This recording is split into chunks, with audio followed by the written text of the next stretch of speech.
नमस्कार. कोण तुम्ही? बोला, काय झालंय? आओ उठा, असं बसू नका, इथं खुर्चीवर बसा. नाही ना ग, नाही इथंच बरं आहे. अहो बसा इथे.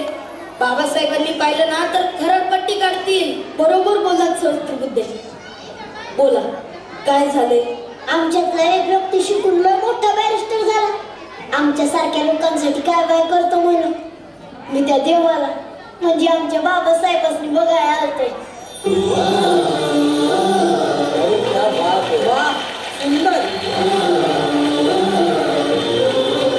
काय चित्रे सहस्त्रबुद्धे, काय चाललंय?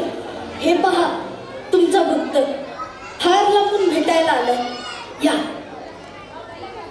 अहो हे काय करताय? हेच मला संपवायचं. व्यक्तिपूजा, मूर्तीपूजा, त्यामुळेच तर इतकी वर्ष गुलामगिरीत घालवली आपण. माणसाला माणूस म्हणून कधी स्वीकार करणार? बसा. अहो मी किती वेळाचं सांगतोय, ऐकतच नाहीयेत. या बसा बसा.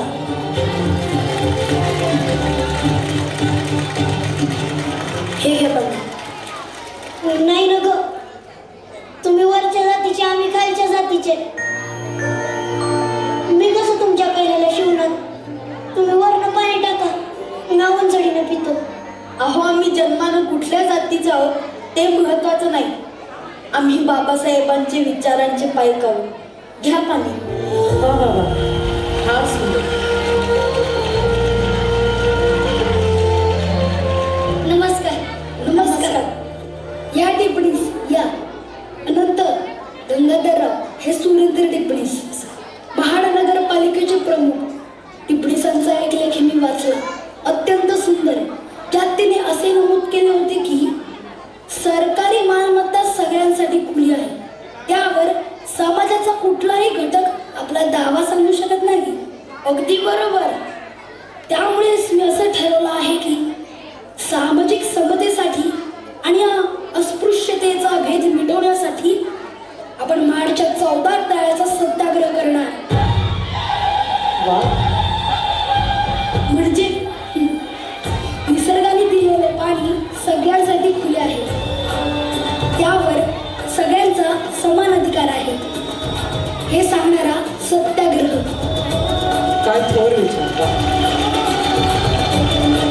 चला तयारी करूया.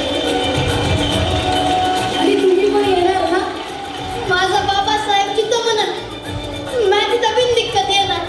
मग चला.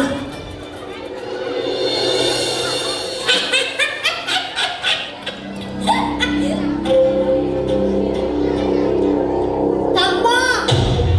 ओ आंबेडकर, तुम्ही हे योग्य करत नाही आहात. योग्य अयोग्य हे ठरवायचा अधिकार देखील कोणा एकाला नसतो. तुम्ही आमचं पाणी वाटवताय. आमचं पाणी, चला मी मान्य करेन हे तुमचं पाणी आहे. तुम्ही तुमचं नाव यावर लिहून दाखवा.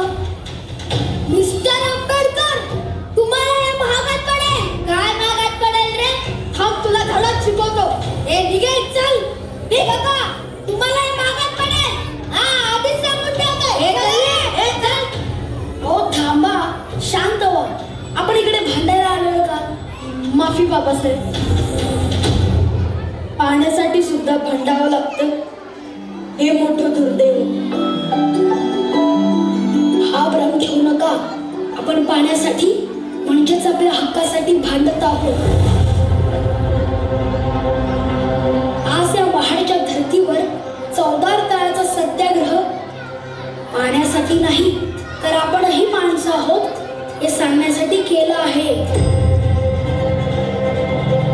एकाच तळ्याचं पाणी चाकून आपण अस्पृश्यता नष्ट करण्याकडे अजून एक पाऊल टाकत आहोत.